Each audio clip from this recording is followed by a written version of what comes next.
ফার্স্টে একটা বেস দিলাম, ওকে বেস দিয়ে দিলাম, দিয়ে এবার উল্টো লিখবো। এখন অবধি আমি কিন্তু নজলের যেই চ্যাপ খাওয়া দিকটা কেকের এই ক্রিমের দিকে রাখছি।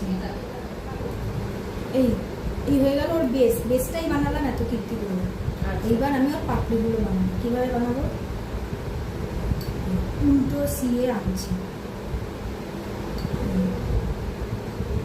যেখানটায় শেষ হচ্ছে ঠিক তার থেকে আর একটু হাত ঢুকিয়ে দিচ্ছি। মোটা দিকটা নিচের দিকে, তখন যখন মোটা দিকটা কেকের দিকে দিয়েছিলাম, এটার মোটা দিকটা নিচের দিকে, এই গায়ের দিকে।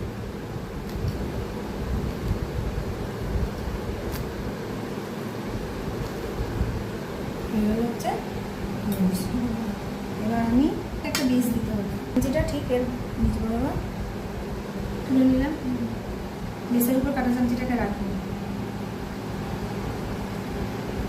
এইভাবে হচ্ছে এটা